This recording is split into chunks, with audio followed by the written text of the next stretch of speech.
Pemirsa, perayaan Natal dan Tahun Baru Nataru 2022 seharusnya menjadi momen meraup keuntungan bagi pelaku usaha, khususnya pariwisata setelah 2 tahun sengsara tidak dikunjungi turis asing. Namun memberlakukan PPKM level 3 dari 24 Desember 2021 hingga 2 Januari 2022 memupuskan harapan pelaku usaha di Bali. Akademisi Pariwisata Imade Sujana mengatakan kebijakan PPKM level 3 merupakan isyarat bahwa pemerintah was-was terhadap varian baru COVID-19 Omikron. Maka dari itu PPKM level 3 diterapkan. Sikap pemerintah menurutnya sangat berhati-hati agar tidak terjadi lonjakan kasus seperti periode Juli-Agustus 2021. Mengingat perayaan Nataru umumnya dijadikan momen untuk berkumpul sehingga terjadi peningkatan kunjungan Wisdom ke Bali.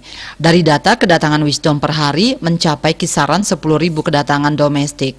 Komponen pariwisata memang berharap kedatangan membludak karena selama 2 tahun tidak ada pendapatan. Tapi dari sisi pemerintah juga khawatir terhadap rakyatnya.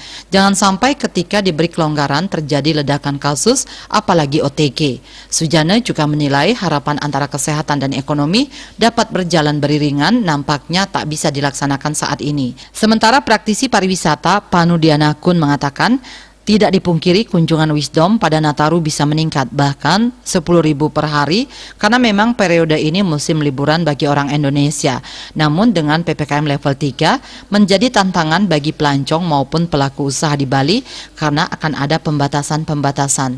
Tentu dampak dari pembatasan-pembatasan kapasitas ini berdampak pada harga tiket pesawat, namun tidak demikian dengan harga akomodasi. Akomodasi dengan brand internasional juga berlomba-lomba menurunkan harga kamar. Citamaya Bali Post melaporkan.